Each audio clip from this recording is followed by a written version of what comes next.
नमस्कार दोस्तों, स्वागत है आप सभी लोगों का स्टडी ग्लोब्स पर। दोस्तों, वर्ल्ड के अंदर ग्लोबल लेवल पर जितने भी मैन्युफैक्चरर्स हैं उनको हम लोग कैसे अट्रैक्ट कर सकते हैं। खास बात है कि भारत के अंदर जिस इंफ्रास्ट्रक्चर की कमी को आज हम लोग महसूस कर रहे हैं, भविष्य में हो सकता है कि हमको मौका ही ना मिले उस कमी को महसूस करने का। क्योंकि जिन टारगेट्स को लेकर हम लोग चल रहे हैं 2047 स्वर्णिम वो 100 वर्ष जिसमें हम लोग भारत को बहुत आगे निकलते हुए देखना चाहते हैं।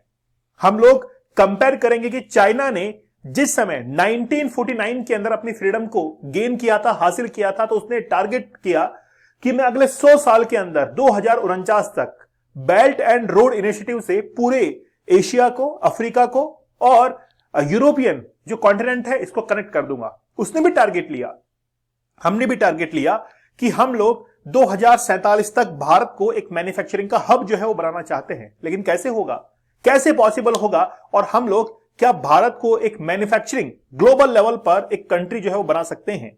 लेकिन उसके लिए हमको यहां पर एक एनवायरनमेंट क्रिएट करना पड़ेगा, और वो एनवायरनमेंट ऐसा होगा जिसमें हम लोग मैन्युफैक्चरिंग को लेकर बहुत ज्यादा कंसर्न होंगे।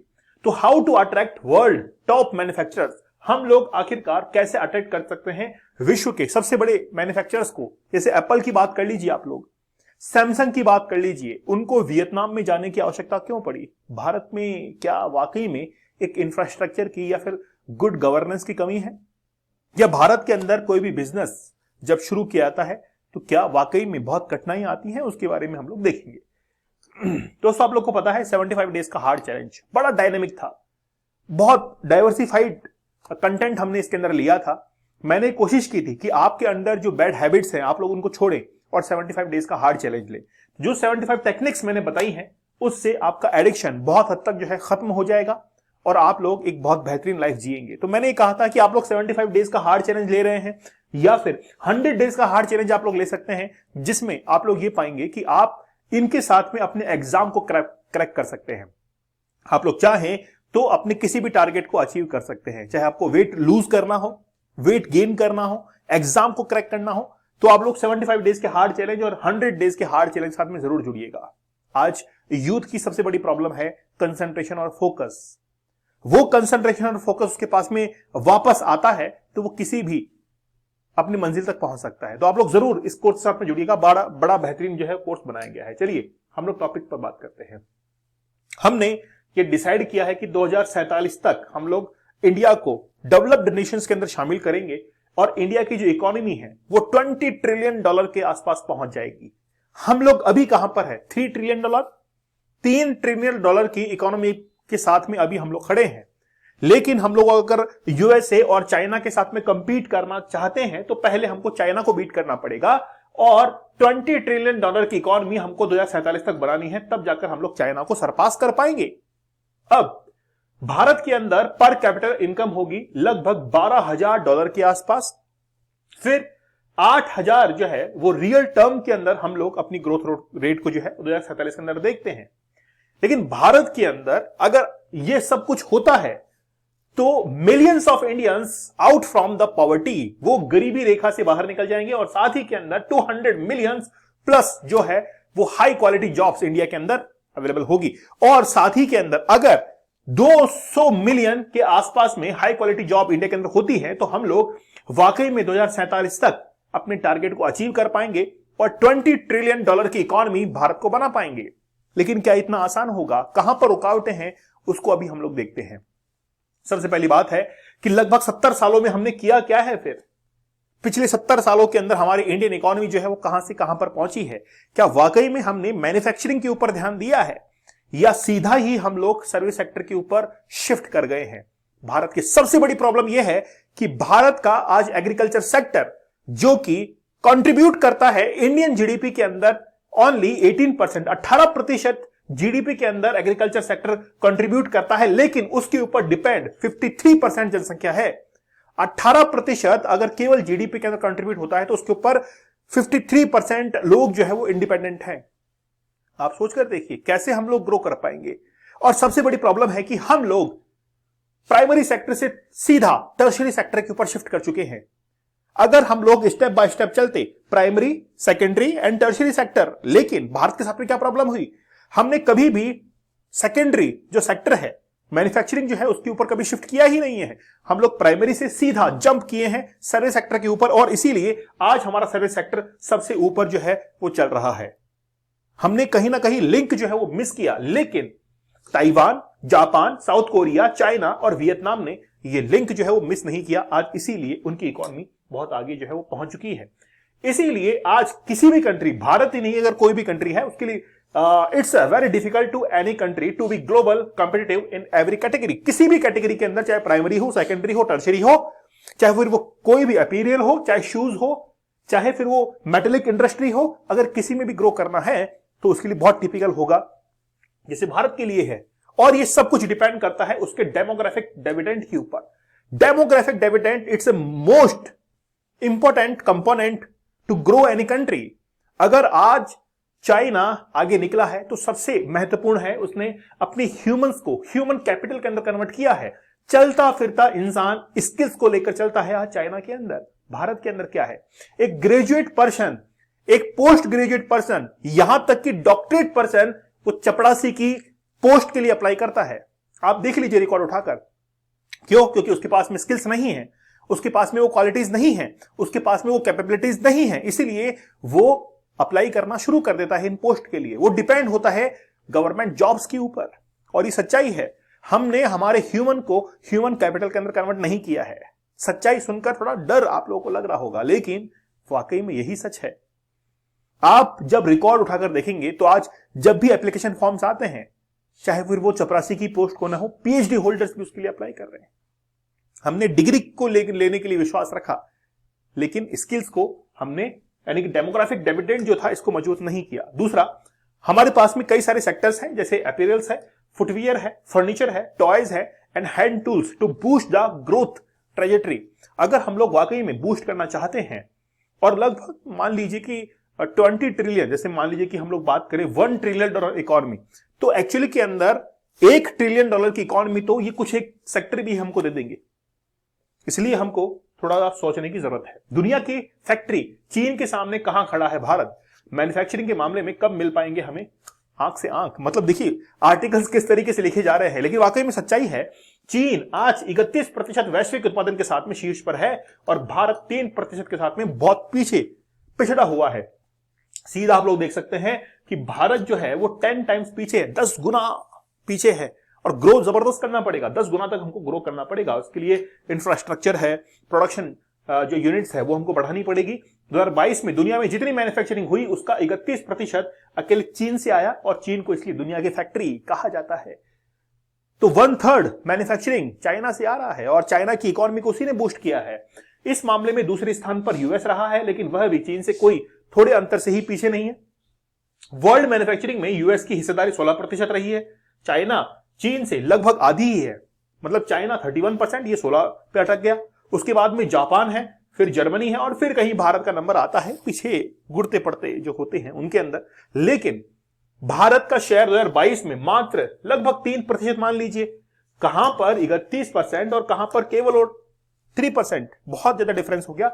10 गुना के आसपास जो है ये डिफरेंस आप लोगों को यहां पर दिखाई दे रहा है। भारत 10 गुना पीछे है। सच्चाई मैं आपको बता रहा हूं। एग्रीकल्चर सेक्टर देखिए, एग्रीकल्चर सेक्टर का कंट्रीब्यूशन है 17.66%, जबकि इसके ऊपर जो पॉपुलेशन डिपेंड करती है वो लगभग 53% है। एग्रीकल्चर के अंदर छिपी हुई बेरोजगारी है। जिस खेत के अंदर केवल 2 आदमी काम कर सकते हैं, जिस परचून की शॉप पर केवल 1 आदमी काम करके उस शॉप को चला सकता है, या 2 आदमी शॉप पर काम करके चला सकते हैं, लेकिन भारत के अंदर उल्टा है। जहां पर 1 आदमी काम कर सकता है वहां पर 3-3, 4-4 आदमी लगे हुए हैं। ये क्या है? यह है स्ट्रक्चरल अनएम्प्लॉयमेंट, छिपी हुई बेरोजगारी इसको हम लोग कहते हैं। क्यों? क्योंकि वो जो अदर पर्सन वहां पर लगा हुआ है वो उसके पास में स्किल नहीं है, वो कहां जाएगा, इसलिए उसको साथ लगा लेते हैं। सही भी बात है, लेकिन कहीं ना कहीं इकोनॉमी के लिए काफी खराब है। तो आज देखिए कि भारत के अंदर जो एग्रीकल्चर सेक्टर है उसके ऊपर डिपेंडेंसी ज्यादा है। फिर हम लोग इंडस्ट्रीज की बात करते हैं, मैन्युफैक्चरिंग सेक्टर की, जो कि 27% हिस्सेदारी रखता है। इसको हमको यहां पर टारगेट करने की जरूरत है। लेकिन हम लोगों ने क्या किया, एग्रीकल्चर सेक्टर से सीधा सर्विस सेक्टर के ऊपर हम लोगों ने जंप किया, और यही हमारा ड्रॉबैक रहा। हम लोग मैन्युफैक्चरिंग की ताकत को कभी समझ ही नहीं पाए। आप यहां पर देखेंगे primary sector, secondary sector, tertiary sector 19.62, 25.66 और 54.72। ये आप देखिए कंट्रीब्यूशन देखिए आप इनका, ठीक है।